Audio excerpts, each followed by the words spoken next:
Bonjour à toutes et à tous. Bienvenue dans Corbeau News Centrafrique. En direct du Studio D, je suis Laure Gabazi et je suis enchantée de retrouver à mes côtés pour décortiquer l'actualité de ce jour notre experte en information, Viviane Beltungu.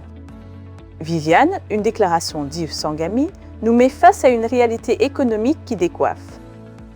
Bonjour Laure. C'est une réalité effectivement glaçante qu'a mise en lumière le porte-parole d'Anicet, Georges Dologuélé. Il a livré un chiffre qui, à lui seul, résume la situation financière du pays. 54% de nos investissements publics sont financés par l'aide internationale. Cela confirme, Laure, que la République centrafricaine est, pour ainsi dire, en cessation de paiement. 804%, Viviane, c'est vertigineux. Est-ce qu'on peut encore parler d'un État souverain capable de se tenir debout quand la quasi-totalité de ses projets dépendent des donateurs étrangers? C'est une excellente question, Laure. Ce chiffre, appuyé par des données de la Banque mondiale et du Fonds monétaire international, montre un pays qui ne finance pour ainsi dire plus rien par lui-même.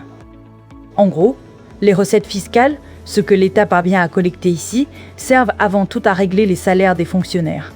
Après cela, il ne reste quasiment rien pour les investissements essentiels. Donc, si je comprends bien, le dictateur Faustin, Archange Touadéra ne peut même pas construire une école, équiper un hôpital ou rénover une route sans tendre la main à l'extérieur. C'est ça l'indépendance qui nous vante à longueur de discours. C'est exactement cela, Laure. Ce phénomène de dépendance n'est pas récent en Centrafrique, mais le fait d'avoir ce pourcentage de 80% nous donne une illustration très concrète de l'ampleur du problème. L'essentiel de ce que l'État met dans le pays provient directement des bailleurs de fonds. Et quelles sont les conséquences de cette dépendance quasi totale pour le quotidien des Centrafricains? Quand l'État est à ce point à la merci des aides, comment cela se manifeste-t-il sur le terrain, Viviane? Les répercussions sont multiples, Laure. Sans capacité budgétaire propre, le gouvernement peine à répondre aux besoins urgents de la population. Les infrastructures demeurent en piteux état dans de nombreuses régions. Les hôpitaux manquent cruellement de matériel et les écoles peinent à avoir les moyens nécessaires pour fonctionner correctement. Pire encore, cette dépendance expose directement le pays. Un simple ralentissement de l'aide internationale, quelle qu'en soit la raison, et l'État se retrouverait immédiatement privé de l'essentiel de ses capacités d'investissement. Pourtant, Viviane, on entend l'empereur Faustin, Archange, Touadéra parler de sa 7e République comme d'un nouveau départ pour le pays. N'est-ce pas une vision un peu déconnectée de la réalité économique que nous dresse Yves Sangami? C'est tout à fait étonnant, Laure. Le discours officiel promeut effectivement cette 7e République comme un véritable tournant. Mais Yves Sangami oppose à cette rhétorique une réalité budgétaire qui est très complexe à ignorer.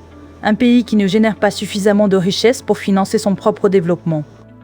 L'opposition centrafricaine, d'ailleurs, ne cesse de réclamer une profonde réorientation des choix économiques du gouvernement.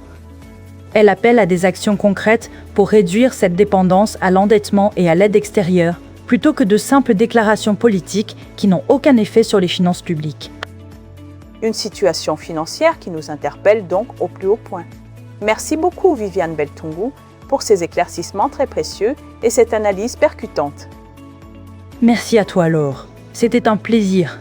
Et pour nos auditeurs qui souhaiteraient réagir ou nous partager leurs informations, rappelez-vous, vous pouvez toujours nous contacter via WhatsApp ou par téléphone au 136 75 2 10 10 ou au plus 136 144 14 10.